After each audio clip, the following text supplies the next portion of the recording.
ginagawa naman po namin lahat, pero hindi po talaga kaya. Ano po, patulungan niyo po ako. Gusto ko pa pong malagaan yung mga bata. Makita ko po sila hanggang lumaki. Hello, Ate Glenda. Ano po kuya? Ano nangyari sa'yo? Ito po, tumor po siya. Grabe, ang laki. Pasok po. Ano nga, sobrang init. Hello, Doggy. Mabait naman po siya. Lampas ako ha, lampas. Takot ako sa dog. Papakilala muna ako. Ako ay si Kuya Benji. Ako ay taga Batangas City. Ano? Okay. Isa akong charity vlogger. Ang layunin ko'y makatulong. Pero hindi ako tumutulong. Yung mga kababayan natin. Ikaw ba, Ate Glenda, ano? Tama? Opo. Ikaw ba, Ate Glenda, ay sumasang-ayon na makunan ang kalagayan mo? Opo, kuya. Kasi kung sa pamagitan niyo po, sa pag-vlog niyo po, yun po ang way para po makatulong sa akin. At bago din ang lahat, nakasanayan ko tuwing may pinupuntahan ako. Siguro para mas maunawaan ng mga kababayan natin. Anong pangalan mismo ni Ate Glenda? Glenda P. Buqueo po. Ilang taon na? 37 po. 38 na po ako. 38. Opo, magta-39 na po. Si Mister? Ako, nasa trabaho po ngayon. Okay lang kung anong trabaho ni Mister? Construction po siya. Parang, yun po, maintenance po. Ilan po yung anak niya? 3 po. Asan po yung mga bata? Yung dalawa, alika dito, dali, labas kayo dito, dali, alika, dali, Hello, labas, baby! alika, I'm Glay, busy. alika. Hello, what's your name? Ayan po. Ay, siya yung bunso. Opo. Ay, ako pwede ba mag-house tour sa bahay? Ako yung nasanay talaga pag may pinupuntahan. Opo. Para mas maintindihan ng mga kababayan natin, mas maunawaan si Ate Glenda, okay lang mag-house tour ako. Opo, wala po. Ito po, isang simpleng bahay lang to. Dito kayo natutulog. Ano po kuya, yung mga bata lang po dyan. Eh, grabe. Ang init po. Ang init. Tapos, pag umuulan na Ate Glenda, Natulo po. yung banda rito, ano yan? Ito po, ano po to, kusina po. Isang simpleng bahay, Buksan ko po yung ilaw natin. Eh, ganun din, mainit. Opo, dito po ako Ay, natutulog. Kasi po mainit po masyado doon. Di ko po kaya. Mainit talaga Opo. Ramdam ko po habang nandun. So, grabe init yung mga Opo. bata.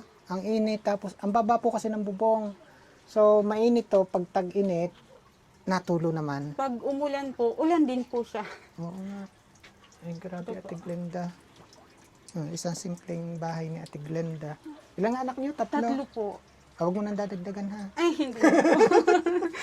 Grabe ang init sa bahay ni Ate Glenda. Pasensya na, Ate Glenda ha. Opo, okay lang. Pulaero talaga ako. Ba, malay mo, kapupula ko, di ba? Opo. May magpagawa ng isang magandang bahay kay Ate Glenda, hindi mainit. Opo. Balik ako. Paano nag-umpisa yan, Ate Glenda? Ano lang po siya, may bukol na po siya. Siguro po, mga ganun lang po siya dito sa gilagid po mismo. Oo. Ngayon po, sumasakit po yung parte dito ko po ng ngipin. Pinabunot ko po siya, pero may bukol na po siya.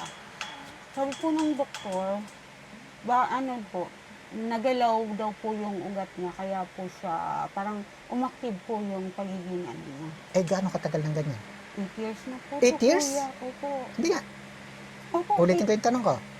Gaano katagal ng 8 years na po. 8 years na? Opo, hindi pa po kasama doon yung maliit pa siya. Ibig sabihin, itong Itong laki na tong nakikita ko ngayon, sa loob ng 8 taon, ganyan lumalaki siya na po siya. kalaki. Ano po, bali po, lumalaki lang po siya ng halos 3 years na po siya. Nag-start po nung lockdown, doon po siya. Lumaki na sobra. Opo, lalo na po ngayong taon na to, talaga po lumaki po siya ng sobra. Kumusta yung pagpagamot mo? Sa PGH po ako, kuya, na papagamot. Ang kailangan ko lang po talaga is bakal. Pag sinabing bakal, Ate Glenda, ano bang procedure daw ang gagawin? Yung pangako daw po kasi is yung buto ko daw po ay wala na. Kailangan na daw po palitan na lang ng bakal siya para yan na po ang magiging pangako. So, yun ang dahilan lang kaya hindi ka maoperahan. Wala po kami talagang pera. Yung bambakal na yun, hindi pwedeng, kasi di ba lagi naman sinasabi ng mga kababayan natin, punta ka rito, punta ka doon, Opo. kasi may nalalapitan. So, yung pambakal na yon, Nasa labas po siya ng PGH, kaya po hindi siya, cover ng tulong. opo, At ikaw mismo ang bibili. opo. At yung pinag-uusapan natin na Glenda na bakal, magkano yung halaga na yun? 240 po siya, pero may down na po kami galing DSWD ng 50 po. Bali, 190 po ang kulang po. Sa bakal pa lang. Opo. At syempre, alam ko naman, may iba pa rin pangangailangan.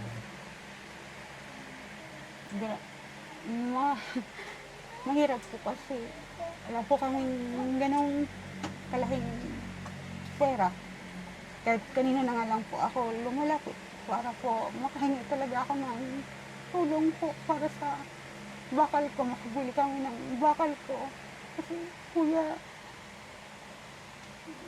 kailangan pa ako ng mga anak ko eh. Hindi naman kaya ng asawa ko maka-provide po ng ganang kalaking pera kasi maliit lang po yung kinikita niya. Halos tama lang po sa pang-araw-araw namin, tapos mga bata pagpasok sa school.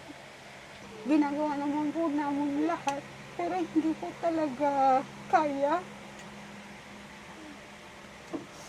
Kahit kanina na nga lang din po ako lumalapit. Kahit sabihin nila na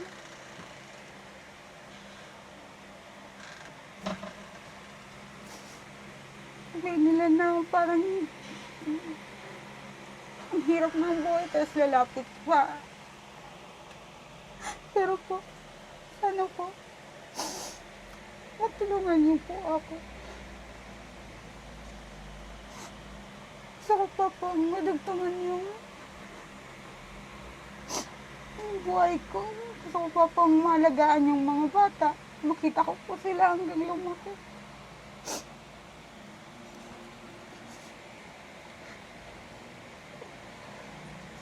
Ano man lagi pinagdarasal ng isang Ate Glenda?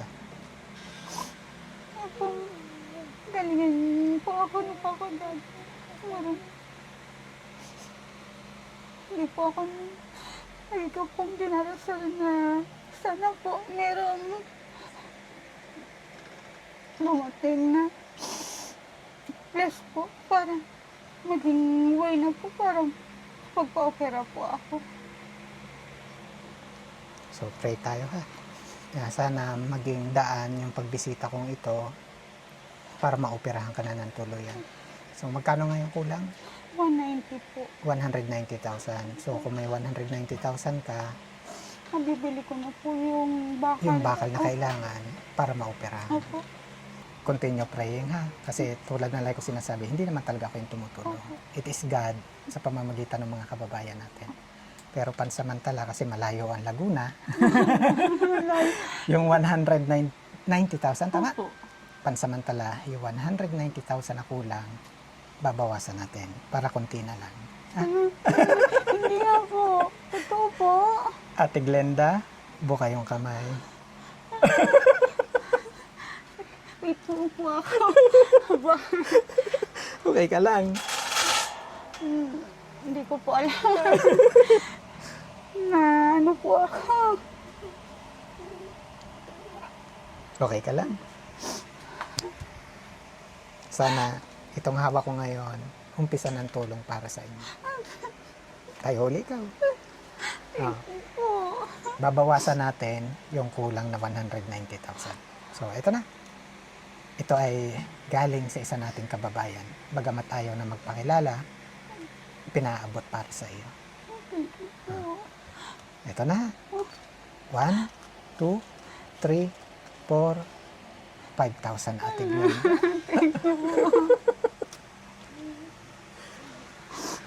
Thank you po.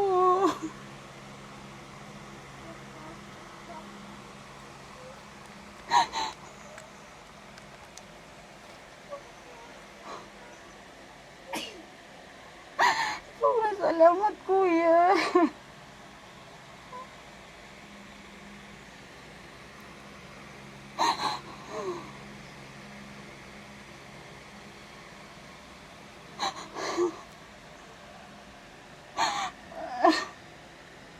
huwag mawawalan ng pag-asa.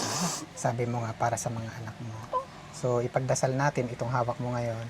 Umpisa naman ang tulong para sa inyo. So, yan. Ah,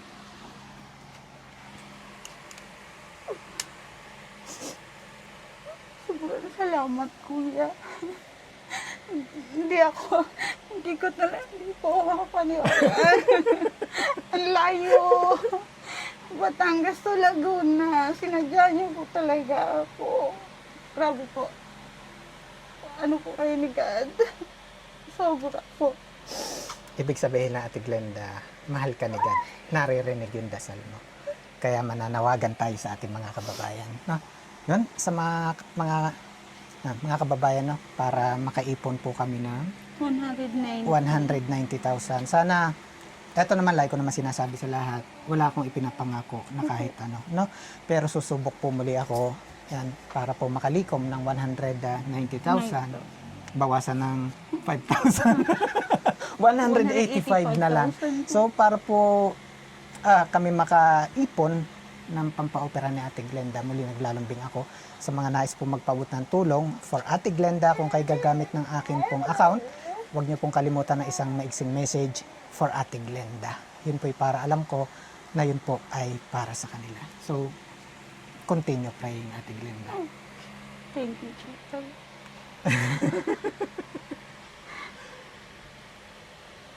Sobrang salamat po. Nanginginig ako. Kasi po, Naramdaman mo yung pagmamahal ni God? kahit po kayo, Dumating ba dun sa sitwasyon na parang pakiramdam mo, nawawalan ka na ng pag-asa? opo, umayaw na rin po ako. Kasi nga po, wala po talaga. Kami may tempo na parang ayoko na rin. Pero, sandali lang po yun. Bigla lang po, parang bigla akong, hindi, laban pa. Parang may sa laban pa. Hindi, pagsubok lang. Pabuhay.